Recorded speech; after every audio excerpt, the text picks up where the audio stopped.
எல்லாருக்கும் வணக்கம். வேதிக் astro multi சேனல்ல நம்ம அருகில் இருப்பது மூலிகை சிகரம் செம்மணிதாசன் ஐயா மற்றும் மாலதி அம்மையார். ஐயா வணக்கம், அம்மா வணக்கம். ஐயா, இது என்ன மரம்? இதம்மா மூங்கில்னு சொல்லுவாங்க. மூங்கில்ல வந்து பாத்தீங்கன்னா ஒரு 50 வகையான மூங்கில் இருக்கு. ஐயா, இதனால என்னெல்லாம் மருத்துவ குணங்கள் இருக்கு? இதுல மருத்துவ குணம் பாத்தீங்கன்னா இந்த மூங்கில் வந்து பெண்களுக்கு தான் மருத்துவ குணம் இருக்கு. பெண்களுக்கு வந்து தீர்க்கக்கூடிய நோய்க்கு இதுல நல்ல மருந்து இருக்கு. இப்போ மென்சஸே போகலன்னு சொல்றாங்கல்ல பெண்கள், அவங்களுக்கு வந்து இந்த மூங்கில் இலையை நல்லா பறிச்சுட்டு ஒரு பாருங்க இந்த அளவுக்கு இருந்தா போதும்.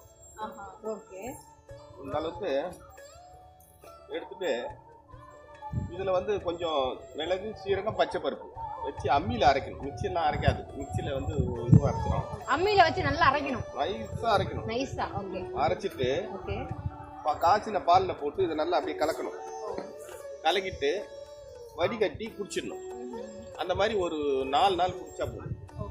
அருமையாக அந்த மென்சஸ் பீரியட் வந்து அவங்களுக்கு வெளியே போகிறதுக்கு இது வழிவகுக்கும். அதை கொண்டாந்துடும் வெளியே. அந்த மாதிரி ஒரு ஆற்றல் விருந்து மூலிகை. மாசம் சாப்பிடணும்? மாச கணக்கில் வேண்டாம். ஒரு 1 வீக், ஒரு வாரம் சாப்பிடணும். ஒரு வாரம் சாப்பிட்டாலே அந்த பீரியட்ஸ்லாம் சரியாயிடும். சரி வரலாம். மென்சஸ் பீரியட் வந்துடும். இந்த கூட சில துணை மருந்து இருக்கு, அதுவும் சேர்த்து சாப்பிடலாம். சில பெண்களுக்கு வந்து 3 மாசம் ஆனாலும் வர மாட்டேது இந்த மாதிரி பிரச்சனை. அவங்க அதனால வந்து ஒபிசிட்டி ஆகுறாங்க. அவங்க வந்து இதுல சாப்பிடலாம். ஓகே. இதை சாப்பிட்டுட்டு வரும்போது அவங்களுக்கு இதுல இருந்து வந்துடும்.